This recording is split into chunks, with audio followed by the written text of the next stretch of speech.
यह क्या अनर्थ कर दिया तुमने? अरे जरा सी बात पर घर छोड़कर चलिए, यही संस्कार दिए हैं हमने तुम्हें। अगर कोई और समस्या थी तो हमें बताती, हम पीयूष से बात करते, मिलकर समस्या का हल निकालते। लेकिन तुम आजकल के बच्चे पति पत्नी में जरा कहा सुनी हुई नहीं कि घर छोड़कर चल दिए। ओ मम्मी, पहले दीदी को चैन से बैठने दो, फिर उनसे पूरी बात जान लेना और तब अपने श्लोक सुना लेना। प्रीति ने अपनी माँ गायत्री जी से को चुप कराते हुए कहा, चलो दीदी तुम अंदर कमरे में चलो और फ्रेश हो जाओ। पूनम ने प्रीति का सामान उठाया और उसे भीतर ले आई।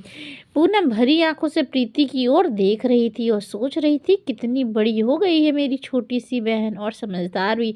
इधर गायत्री ही सोच सोच कर परेशान हुए जा रही थी कि आखिर ऐसा क्या हुआ, 2 महीने पहले ब्याही बेटी आज अपना घर छोड़कर मायके चली आई है। इसी घबराहट में उन्होंने अशोक जी को फोन कर दिया। थोड़ी देर बाद पूनम फ्रेश होकर बाहर बैठक में आकर बैठी ही थी कि दरवाजे की घंटी बजी। पूनम ने दरवाजा खोला, सामने पापा थे। पापा आप आज इतनी जल्दी, कहते हुए इतनी देरी से परेशान और निराश सी पूनम खिलखिलाती हुई पापा से लिपट गई। अरे भाई, मेरा बच्चा आया है तो मेरा मन काम में कैसे लगता भला। मैं जल्दी से दौड़ता हुआ चला आया और देखो तुम्हारी मनपसंद जलेबियाँ लाया हूँ और समोसे भी लाया हूँ। चलो चलो जल्दी खा लो वरना ठंडे हो जाएंगे। वाह पापा, दीदी के आते ही आप तो पूरी दीदी के पापा बन गए हैं। ओह, तो तू क्यों चिढ़ती है, तेरी तो मम्मी है ना। पूनम ने चिढ़ती हुई प्रीति को और चिढ़ाते हुए कहा, बचपन से ही दोनों के आपस में ऐसी ही झगड़ती थी मम्मी पापा के लिए। हालांकि अब दोनों बड़ी हो गई थी लेकिन अभी भी वही बचपना उन दोनों का था। मायके के माहौल में पूनम भी अपना गुस्सा और अपनी उदासी भूल चुकी थी, किंतु गायत्री जी अभी भी अब उसी उधेड़बुन में लगी हुई थी। परंतु वे यह जानती थी कि पूनम अपने पापा के सिवा किसी और के सामने अपना दिल नहीं खोलेगी। बचपन से सबसे ज़्यादा पापा के करीब जो रही थी और इसीलिए तो उन्होंने अशोक जी को ऑफिस से जल्दी आने के लिए कहा था ताकि वह कुछ समय पूनम के साथ बिताए और उसके घर छोड़ने की वजह का पता लगाए। रात को खाना जल्दी ही हो गया। रोज रात को अशोक जी गायत्री के साथ सोसाइटी के पार्क में सैर कर पर जाया करते थे, लेकिन आज वे पूनम के साथ गए। रात का शांत वातावरण, स्ट्रीट लाइट की धूमिल सी रोशनी उसके मन की उदासी को जैसे आवाज़ दे रही थी। हवा के ठंडे झोंके उसके मन में कुरेद रहे थे। उसके बोझिल से कदम अब और चलना नहीं चाहते थे। वह वहीं पास पड़े बेंच पर बैठ गई। अशोक जी उसका मुख देखकर उसकी दशा समझ गए परंतु बोले कुछ नहीं। पूनम ही बोल पड़ी, पापा आप मुझसे कुछ पूछेंगे नहीं? नहीं क्यों, मैं जानता हूँ कि अगर कुछ बताने लायक होगा तो मुझे बिन बताए ही नहीं रह पाओगी, अशोक जी ने कहा।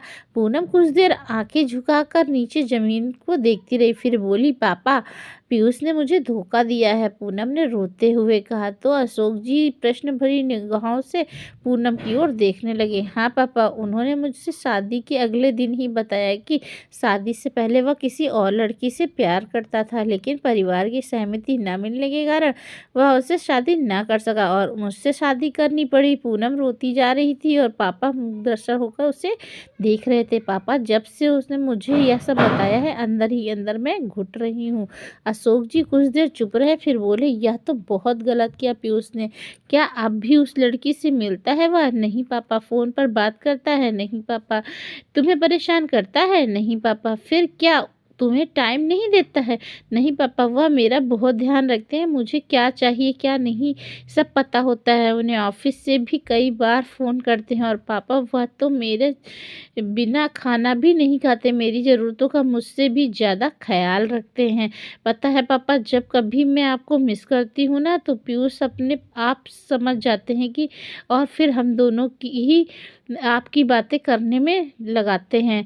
बताते बताते रोती हुई पूनम के मुख पर एक हल्की सी मुस्कान तैरने लगी। पापा की परखी नज़रों ने पूनम के दिल में पीयूष के प्रति प्रेम को पहचान लिया था। ताकि फिर और क्या चाहिए, तो फिर और क्या चाहिए तुम्हें, अशोक जी ने पूछा। तो पूनम ने एक क्षण को सोचा और बोली, पर पापा वह लड़की, जब वह लड़की उसकी ज़िंदगी में थी तो फिर मुझसे, कहते हुए पूनम फिर जोर से रो पड़ी। ओह, तो इसलिए तुम परेशान हो बेटा। हम इंसान तो जो होते हैं ना, वह उस भगवान के हाथों की कठपुतली होते हैं।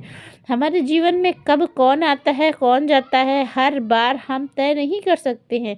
हाँ, कई बार हमारे जीवन में ऐसा कोई आता है जिसे हम हमेशा के लिए अपना लेते हैं। जीवन वह हमारे भाग्य में नहीं होता, क्योंकि हमारा भाग्य भी तो वही लिखता है ना। और फिर वह सबसे प्यारा इंसान महज हमारा अतीत बनकर रह जाता है। और बेटा, अच्छा हो या बुरा, अतीत तो हर व्यक्ति का होता, शायद तुम्हारा भी हो। पीयूष के जीवन में तुमसे पहले कोई था, या उसका दोष नहीं है, वह उसे अपना नहीं सका, यह भी उसकी गलती नहीं है। उसने एक सच्चे इंसान की तरह तुम्हारे सामने अपना अतीत रखा, क्या यह उसकी गलती है? यदि वह चाहता तो तुमसे सब कुछ छुपा सकता था, फिर बेशक तुम्हें पता नहीं चलता, लेकिन उसका अतीत तो वही रहता ना। बेटा, तुम्हें तो खुश होना चाहिए कि पीयूष ने अपने जीवन का सबसे बड़ा राज तुम्हारे बिना पूछे ही तुम्हारे सामने रख दिया, और वह खुद भी कोशिश कर रहा पूरी ईमानदारी से इस रिश्ते को निभाने में और अपने अतीत को भुलाने में। लेकिन इससे तुम्हें उसका साथ देना चाहिए। अतीत ही तो है, उसे अतीत में रहने दो, अपने वर्तमान पर हावी मत होने दो। कितनी गहरी बात पापा ने समझा दी थी पापा ने उसे। और अब वह पीयूष का निश्चल प्रेम और ज़्यादा स्पष्ट देख पा रही थी। पापा की बात तो ने आज एक कच्चे रिश्ते को और ज़्यादा पक्का और मजबूत बना दिया था। मन तो चाह रहा था अभी उड़कर पीयूष के पास पहुंच जाकर उसके गले से लिपट जाए, लेकिन मजबूरी के बीच इतनी लंबी रात और 45 किलोमीटर की दूरी थी। तो दोस्तों, इस वीडियो को लेकर आपकी क्या राय है, हमें कमेंट बॉक्स में बताइएगा ज़रूर। और इसी तरह की अच्छी कहानियों के लिए हमारे चैनल पर बने रहें। तब तक के लिए धन्यवाद।